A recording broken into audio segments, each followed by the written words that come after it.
What video game had the most potential but failed completely?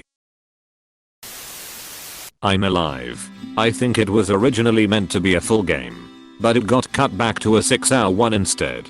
The mechanics had potential. Climbing around obstacles in a destroyed city, pointing a rare gun, loaded or not, at enemies would make them back off. But it wasn't executed well. As soon as you lowered the gun they'd come running at you again, like they forgot you had a gun. Supplies were scarce, and while you're trying to get home you can choose to help others. But is it worth giving up the only food or water you have? IDK. It could have been a great post-apocalyptic game.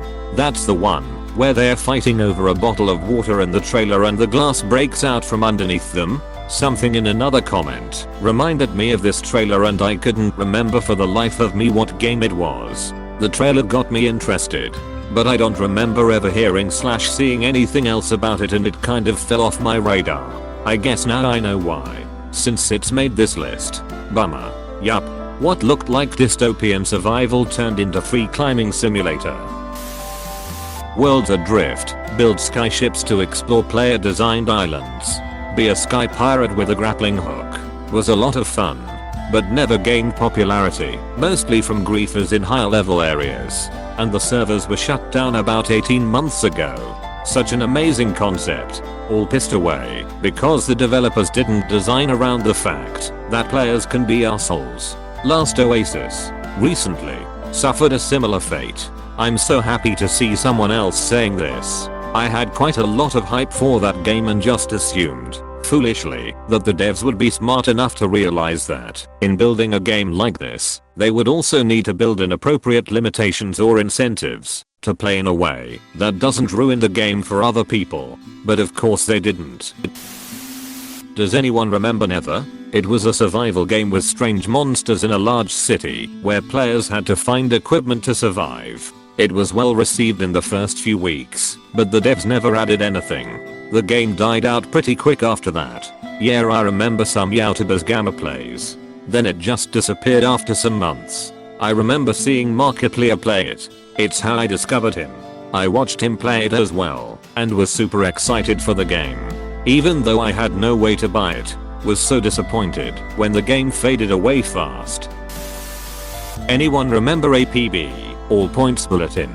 The hype and potential that game had was enormous. Then when it came out, a giant turd.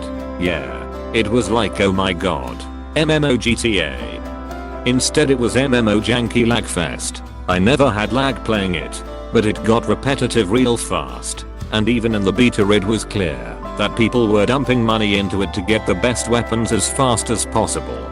Meaning casual players got locked out of stuff real fast, since we'd just die immediately if we tried to engage.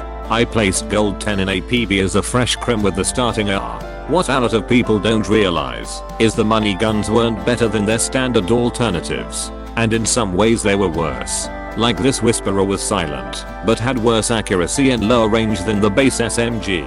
You just get killed by a money gun and people instantly think, oh, money gun.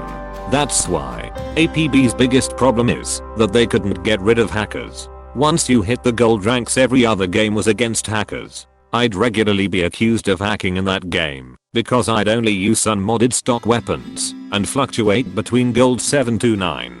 I never paid for a sub, and if you weren't a subscriber, you wouldn't make any money. I'd regularly spend more money on Osmo rockets in winning missions than what I'd be rewarded. That game absolutely was filled with hackers. Bugs. There was a mission that was a guaranteed loss for enforcers for months. Horrible lag spikes and awful microtransactions. Pay $5 to use this gun reskin for a month.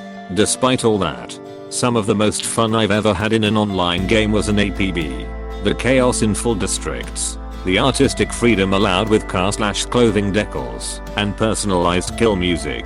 The amount of trash talking that was practically encouraged. The rush from stopping in a 2v2, and they call for backup on the last objective, and it's suddenly a 2v6.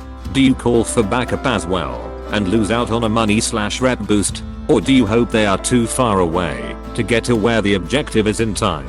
Or is your position good enough to hold them off? Maybe you can guess where they will be coming from and blow up their car as they approach. What if they aren't all in the same car? I wish a competent developer would remake that game.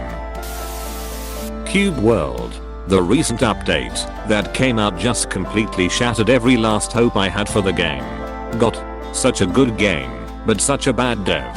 Him being completely silent and providing no updates for 6 years after the initial release was the nail in the coffin to me. I loved the atmosphere and the overall feel, but there just wasn't much to do after the first dozen or so hours. According to one of his blog posts, which is now deleted, if I'm not mistaken, he had developed serious mental issues just after the paid alpha launch.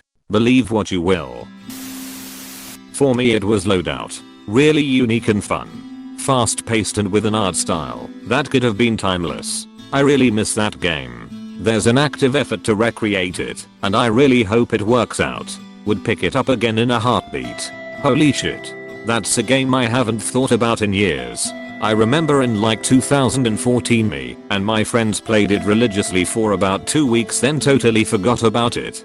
Was really fun from what I remember. Yup, still in my Steam library. I was not expecting to get completely addicted to that one week. Messiah. The world is in conflict. Some form of rebellion. You are a fallen cherub and your form Everone wants to kill you. However, you can possess and control people getting all their attributes. Anyone. So you jump into a rioter then.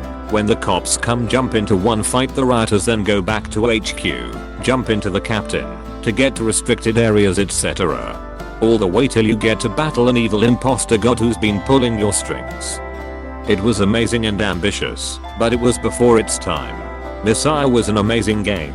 I would love to see the concept revisited with what's possible today. Another one that also had a body swap mechanic, but also suffered from being before its time was Omicron, the Nomad Soul.